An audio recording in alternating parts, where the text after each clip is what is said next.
तिजोरी खाली आहे तर मग मुंबईपासून नागपूरपर्यंत आणि हातकणंगलेपासून धुळ्यापर्यंत देवेंद्र फडणवीसांच्या पोटाचे बॅनर्स कुठल्या पैशांना लावले ते आम्हाला एकदा सांगून टाका. एका बाजूला म्हणायचं की सरकारची तिजोरी खाली आहे, एका बाजूला म्हणायचं की सरकारकडे पैसे नाही आहेत आणि गावागावात गल्ल्या गल्ल्यामध्ये देवा भाऊ देवा भाऊ देवा भाऊ देवा भाऊ बॅनर लावून करायचे.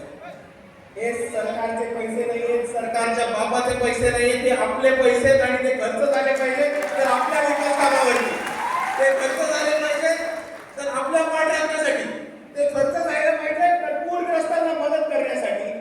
आणि म्हणून परत एकदा मी तुम्हाला ठामपणे एवढीच विनंती करतोय की आपल्याला पूरग्रस्तांच्या मागे ठामपणे उभं राहायचं.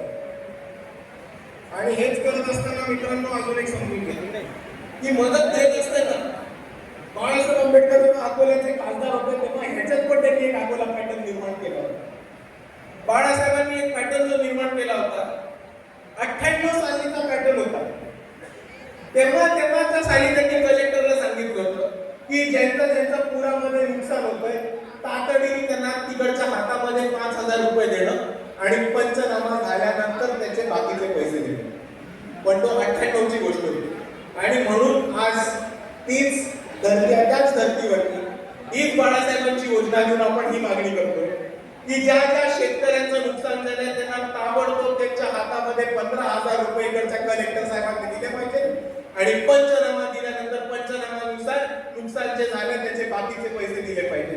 पण ही योजना तातडीने इकडे चालू केली पाहिजे आणि ही वंचित योजना आघाडीच्या बीडच्या कार्यकर्त्यांना विनंती करतो की आपण लवकरात लवकर ही मोहीम कलेक्टरांकडे जाऊया आणि ही मोहीम राबवून गेल्या कलेक्टरांवरती प्रेशर टाकूया.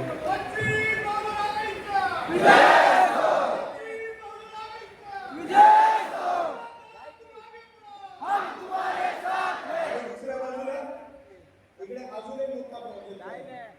आपल्या भागामध्ये सावकारी, प्रायव्हेट फायनान्स, मनी लेंडर यांनी खूप मोठ्या प्रमाणामध्ये लोकांना पैसे दिले आणि आता शेतकऱ्यांचे कष्टकऱ्यांचे जे नुकसान झाले त्याच्यानंतर हे वसुलीसाठी येणार आहे. मी या सावकारांना फायनान्सवाल्यांना एक आवाहन करतो की आता माणुसकी दाखवायची वेळ आली आहे. तुम्ही कृपया करून माणुसकी दाखवा. पूरग्रस्तांची हालत खराब झालेली आहे, अतिवृष्टीची परिस्थिती आहे, लोकांचं बरंच